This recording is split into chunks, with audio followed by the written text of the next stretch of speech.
This podcast is presented by Win City Sports. Yo, what up?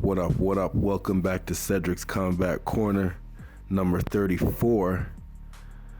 Today on the Triple C's podcast. Today will be a history fight study. This time we're taking it back to 1985. Classic middleweight championship of the world. Caesars Palace, Las Vegas. One of my favorite fighters of all time, marvelous MARVIN Hagler, defending his championship against the Motor City Cobra, Thomas the Hitman Hearns. If you want to watch the exact same video that I'm watching, there's a bunch of them, but just so we're on the same page. If you go to YouTube and click in Hagler versus Hearns full fight.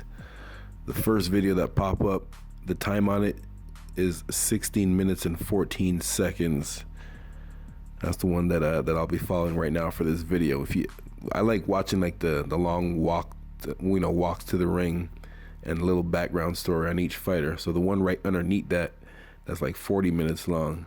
That one will give you a little background story on each fighter. And of course, I love watching the walk to the ring, seeing each fighter getting mentally that last minute preparation. All right, here we go. So, quick tale of the tape. The champion, Hagler, at 30 years old, 5'9", 160 pounds, with a 75-inch reach. The challenger, Thomas the Hitman Hearns, 26 years old at the time, 6'1", 560 pounds, with a 78-inch reach. 3 reach inch advantage for the Hitman, and he definitely knew how to use that reach.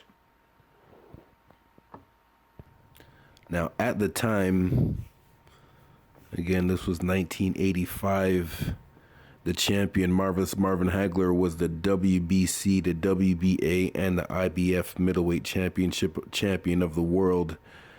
And at the time, Thomas the Hitman Hearns was the super welterweight WBC champion. So he was moving up to try to take Hagler's championship. And this was a big step up.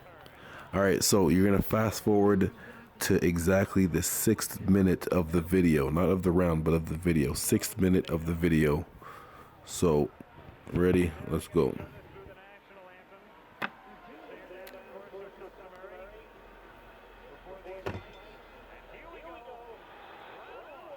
Both guys not wasting any time.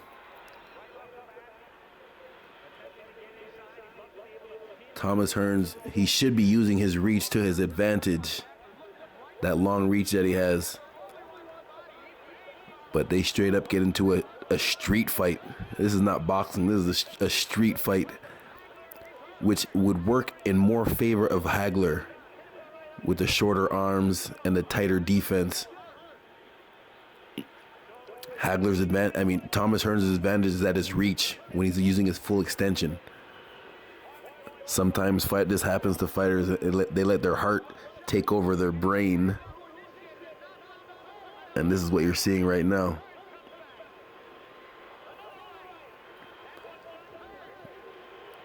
Again, this is to the advantage of Hagler because he has shorter arms and tighter defense if they're on the inside.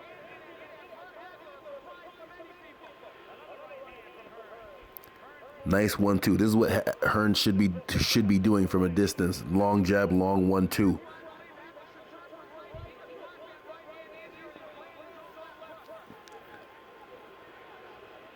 Nice 1-2 by Hearns again. He should be keeping him at a distance. Nice straight right hand that Hearns just threw right there. But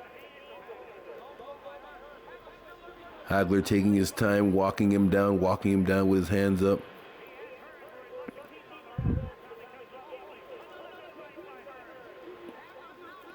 And this is where Hearns doesn't want to be. He's letting his heart take over his brain and fighting him instead of boxing him. Which is exactly where Hagler wants you to be. Right now, Hearns should be spinning off these ropes, getting back to the center of the ring. And I know his coach is telling him this. Emmanuel Stewart is one of the greatest coaches ever. So I 100% guarantee that, when they were talking strategy for this fight, it was to keep Hagler at distance. But like I said, sometimes when, you know, a lot of trash talking goes on during the press conferences and the build up for the fight, some fighters let their heart get the best of them. That's what's happening right now. Hearns should not be on these ropes.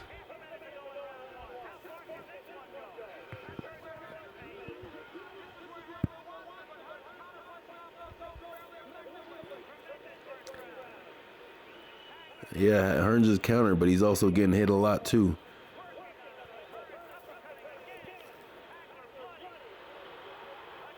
You'll hear the commentators say this is one of the greatest rounds ever, but this is one of the worst rounds for Hearns because he let his heart get in the way. One of the best ones for Hagler.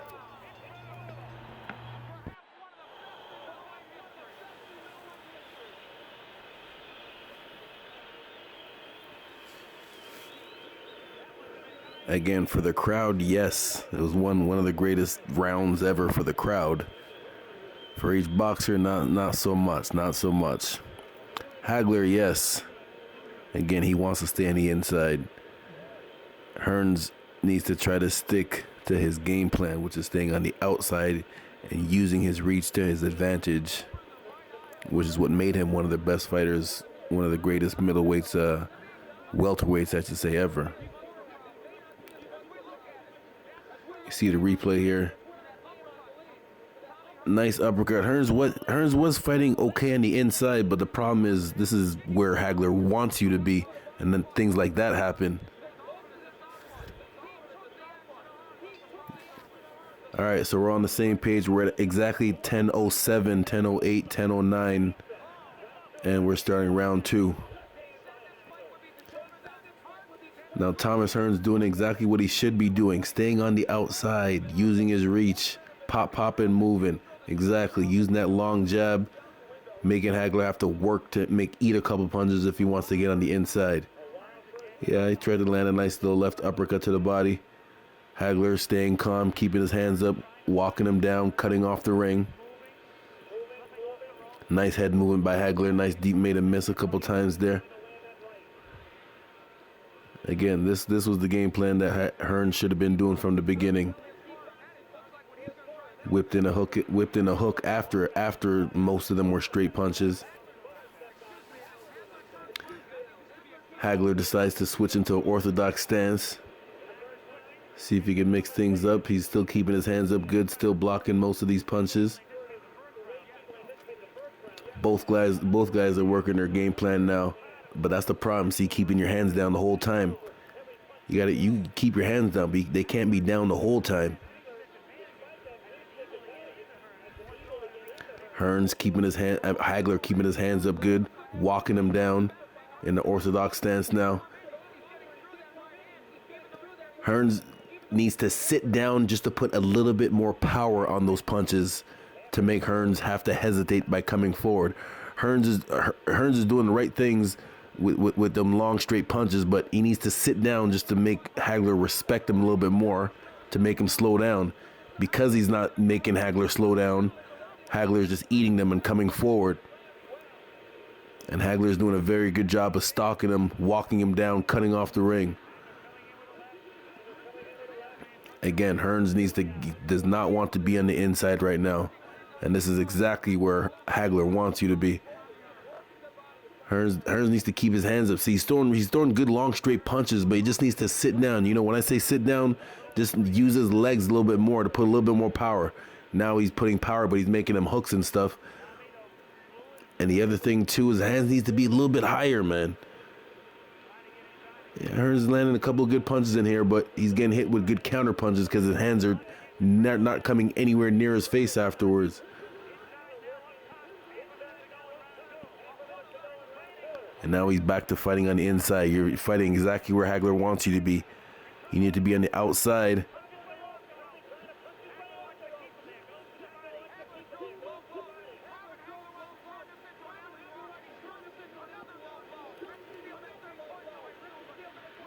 Hagler just putting them combinations together, putting the pressure and combinations together. End of the second round.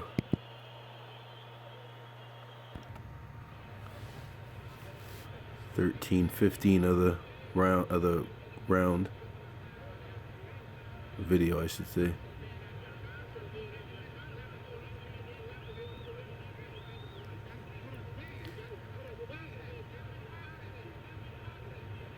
Again, you can hear Emmanuel Stewart, one of the greatest coaches ever, telling him, just box him, man. Just box him. That's all you got to do is just box him.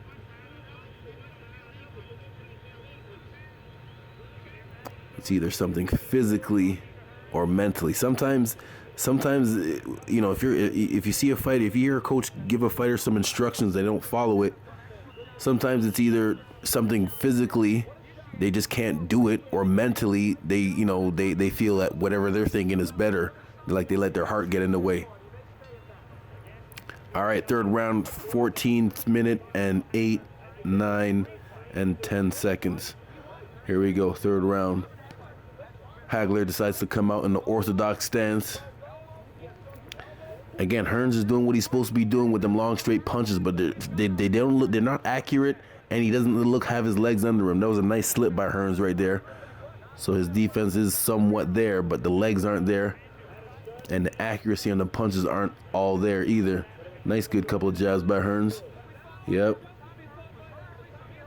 Nice little quick combo and move. Hagler just stalking him down, walking him down, cutting off the ring.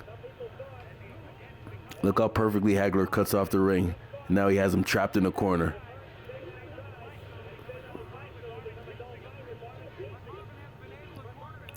Hagler doesn't mind making it a dirty fight. He likes dirty fights. Now the referee stops it to look at the cut.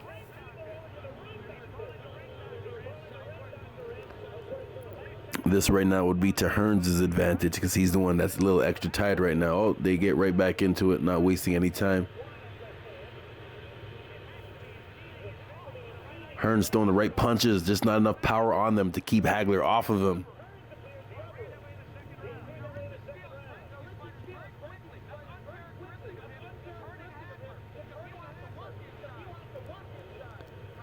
Hearns needs to keep them hands higher, man.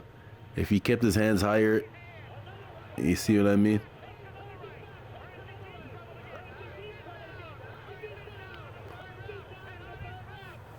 I believe he would be able to. I mean, obviously it's simple, just keep your hands up, but just staying a little bit more disciplined would keep his hands up. And that was it. I don't even know why the referee even looked at him. That fight should have been done as soon as he went down. And there you have it. One of my favorite fighters of all time, Marvelous Marvin Hagler, retains his middleweight championship of the world. Yeah, there you have it. Thank you very much for listening to the Triple C's podcast number 34, History Fight Study. Make sure you subscribe on YouTube, hit that like button, hit the notification button, and hit me up on any other social media at Cedric Sports, IG, Twitter, Facebook. Yeah.